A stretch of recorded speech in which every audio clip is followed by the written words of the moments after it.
Kalian pernah kepikiran gak, di tengah ekonomi yang sulit, kenapa Indonesia nggak jadi negara komunis saja? Ini pertanyaan yang bikin banyak orang penasaran. Apalagi kalau lo tahu sejarah Indonesia yang sempat deket banget sama komunisme. Bahkan, sempat punya partai komunis terbesar di dunia. Tapi sekarang, komunisme jadi salah satu topik paling sensitif, kontroversial, dan tabu buat dibicarain di sini. Nah, kali ini gue nggak akan kasih jawaban hitam putih. Karena realitanya, topik ini rumit banget, punya banyak lapisan, dan tentunya banyak perspektif. Jadi gue bakal bahas dari sejarah komunisme, alasan kenapa ideologi ini sempat disukai, sampai kenapa akhirnya Indonesia memilih jalan lain.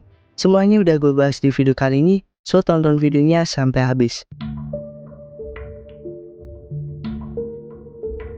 Kita mulai dari dasar dulu, apa itu komunisme? Komunisme adalah ideologi yang pingin masyarakat tanpa kelas. Artinya, gak ada yang kaya banget dan gak ada yang miskin banget. Semua sama. Konsep ini pertama kali digagas sama Karl Marx dan Friedrich Engels di abad ke-19 lewat buku mereka, Manifesto Komunis. Mereka melihat kapitalisme sebagai sistem yang gak adil karena cuma menguntungkan orang kaya, sementara orang miskin makin menderita.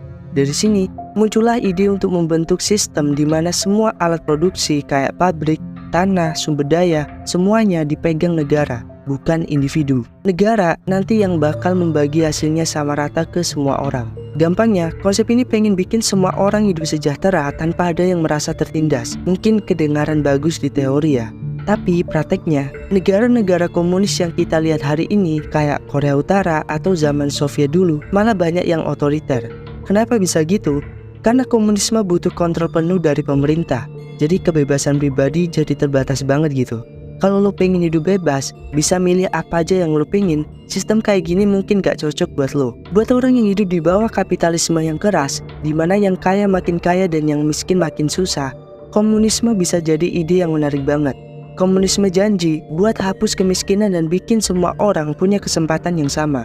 Gak ada yang merasa tertindas karena semuanya punya hak yang sama terhadap sumber daya. Di negara-negara yang masyarakatnya hidup susah kayak Rusia di zaman Tsar dulu atau China sebelum Mao Zedong, ide ini jadi populer banget. Mereka merasa komunisme bisa jadi solusi dari ketimpangan ekonomi dan sosial. Rakyat saat itu miskin banget karena kekayaan cuma dinikmati kaum bangsawan. Makanya mereka tertarik sama ide ini. Tapi di Indonesia, situasinya sedikit beda karena ada faktor budaya dan agama yang kuat.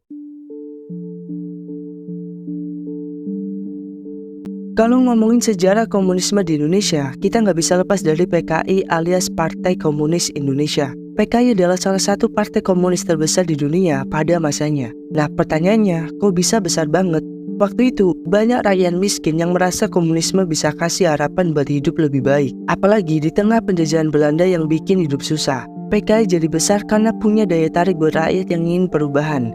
Saat Soekarno menjabat sebagai presiden, PKI makin punya pengaruh besar.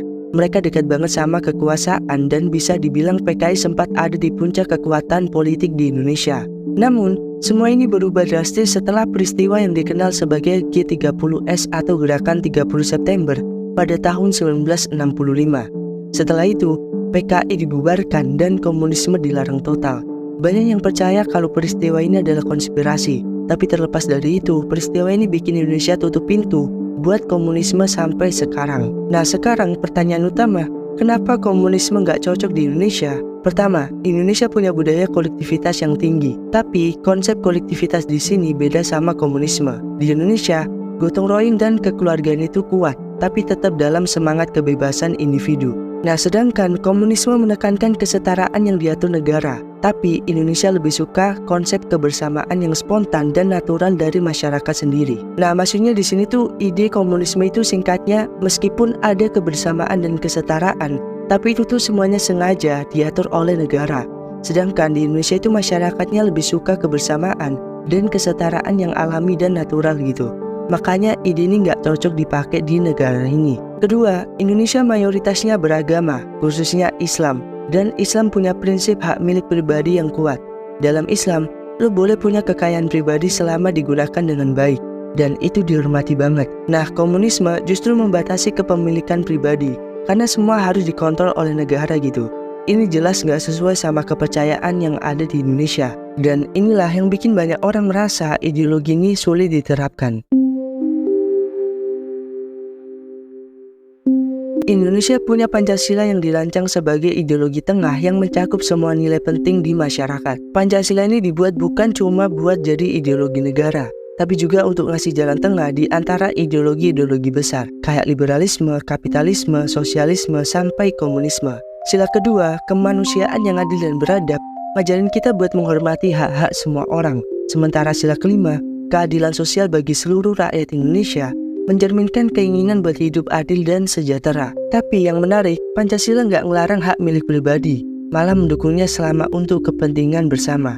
Jadi Pancasila ini kombinasi unik yang nggak cuma sosialis atau kapitalis, tapi punya nilai-nilai Indonesia sendiri yang nggak bisa dicomot dari ideologi luar aja. Beberapa negara yang pernah mencoba komunisme punya cerita menarik. Uni Soviet misalnya, sempat jadi negara komunis terbesar di dunia.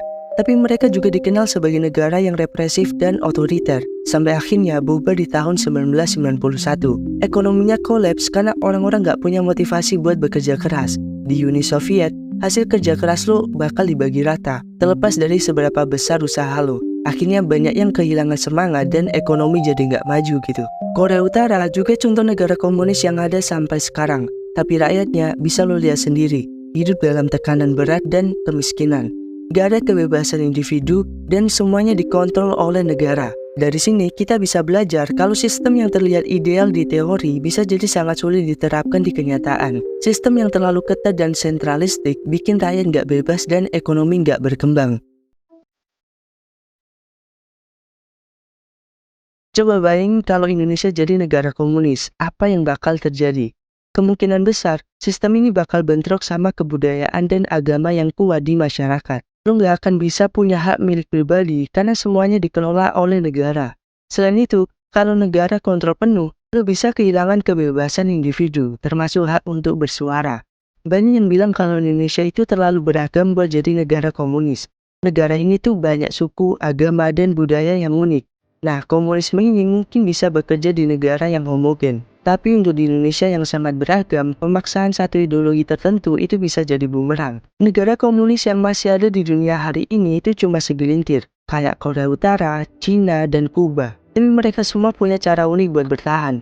Cina misalnya, mereka secara politik tetap komunis, tapi secara ekonomi, mereka udah campur kapitalis. Jadi sekarang banyak yang bilang kalau Cina itu bukan komunis murni lagi. Fenomena ini nunjukin bahwa banyak negara yang tadinya komunis murni, akhirnya butuh kompromi supaya bisa bertahan.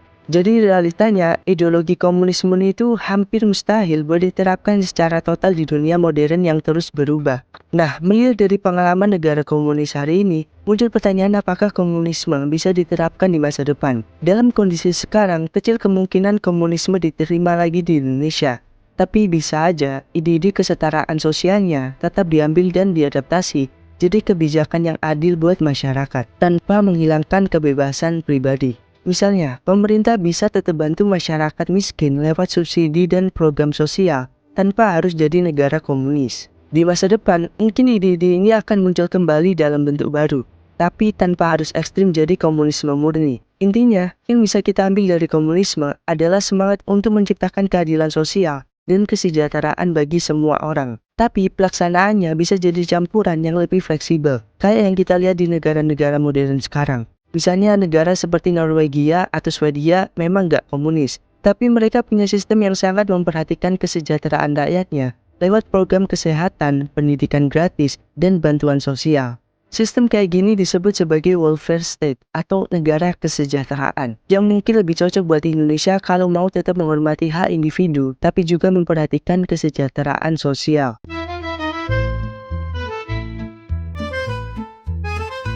Jadi kenapa Indonesia nggak jadi negara komunis?